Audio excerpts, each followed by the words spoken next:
Hi guys. Um, Sorry if it's a little quiet. I just took a nap, and I think my siblings are resting upstairs, calling it. So my plan was to do a video on Henry VIII, but he's more of a complicated figure, and as like most of you already sympathize with Henry VIII's behavior, which early on that would have seemed crazy, but later on, which were seen to be known for, that's valid. That's the most valid thing I would have ever seen. So let's get into it. Henry VIII was born Henry Tudor on June 28th of 1491 at Greenwich. In Greenwich at Palace of Placenta. He was born the second son of Henry VII and Elizabeth of York. And he was a member of a large family. They had either 6 or 7 um, pregnancies, but his mother had only 3 children. That 3 children besides Henry, that is, that survived beyond infancy. His brother, his his brother, the heir, Prince Arthur, and his sisters Margaret Tudor and Mary Tudor survived past infancy. In May 1495, he was appointed to the Order of the Garter. Let's keep in mind that he was only 3 years old. Um, 3 years old.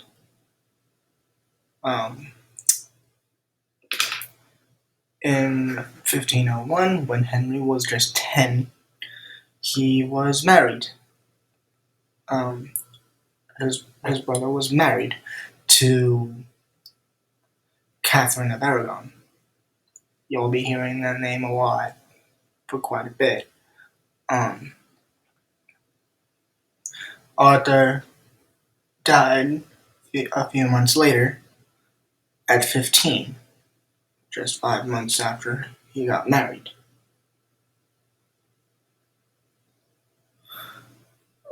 And after his death,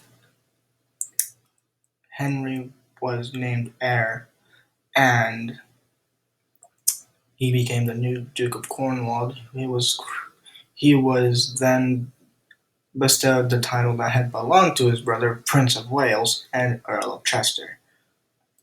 Henry VII then gave Henry VIII few responsibilities, even after the death of his first child. And he did not appear in public,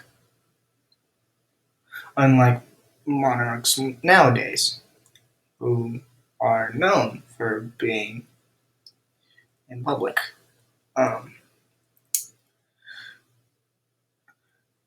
Remember what I said about Catherine of Aragon? Yeah, Henry married her on June 11th of 1509, after his father had passed. He by this point had wanted to marry Catherine, but when they first touched on the subject, when Henry was 14, Henry VIII reportedly rejected that proposition. However, he claimed that it was his father's dying wish that he marry Catherine, as that would have helped secure a key alliance with Spain, as both Ferdinand and Isabella were monarchs, and it would help a lot. Ever since the death of his brother Prince Arthur collapsed that alliance for the time that it took for Henry to decide that he wanted to marry her as well. When his father died in April of 1509, Henry VIII, who was only 17, succeeded him. And soon after his father's burial, he did say that he was going to marry Catherine. Um, and he was, and he had, and Emperor Maximilian,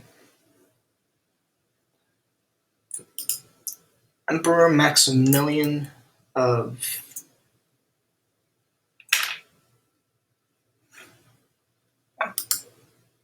Emperor Maximilian had been planning to marry his granddaughter Eleanor, Catherine's niece, to Henry, but she had now been jilted. And then on June 23rd, Henry led Queen Catherine to their coronation. There will be many more marriages and coronations. Out of the countless pregnancies and 24 years of marriage, Catherine successfully gave birth to two children. However, only one would survive beyond adulthood, because Henry because Henry, Duke of Cornwall, born on New Year's Day of 1511, died 51 days later, at while still a baby. And we suspect nowadays that it would more likely be a case of SIDS, which it's bad, because it's like sudden. And Catherine's next attempt at a successful birth was in 1516 to a daughter named Mary. And his marriage to Catherine had been described as unusually good. And Henry's now started to take mistresses. And during their 24-year marriage, there was one person that served as Henry's mistress that we know that her child from him he acknowledged, and that was Elizabeth Blount, upon the birth of Henry Fitzroy in 1519. However, fun fact, in 1533,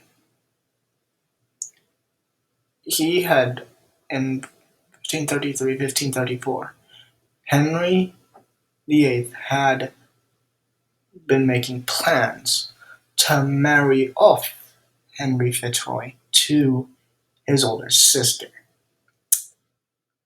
Oddly enough, the Pope had actually given his approval, but Henry Fitzroy was then married off to marry Howard, but he was only 14 at the time.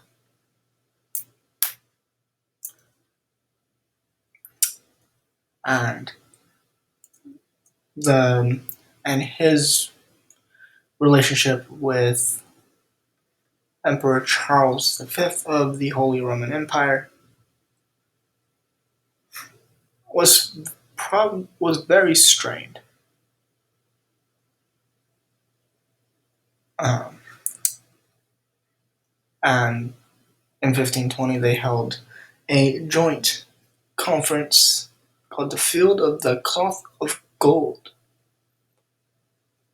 And trust me, it was a little weird, but we'll just ignore that for now. Um, Now, in in 1525, this is where Catherine and Henry's marriage started to fall apart, as Catherine had not borne Henry a healthy son.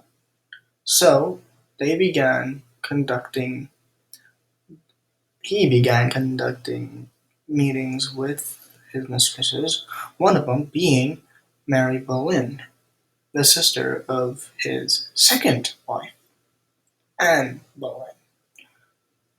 Henry was initially into Mary, but upon seeing Anne, he had turned his intentions toward Anne, which is weird. But upon seeing that, Anne actually said no. She repeatedly said that no, as in, I will not just be your mistress. I will not be with you until you agree to make me your queen. Which, be careful what you wish for, Anne, because in 1533 she was made queen. However, out of four documented, out of four pregnancies that historians might remember, one of them resulted in a miscarriage. Actually, two of them resulted in miscarriages in 1534, 1535.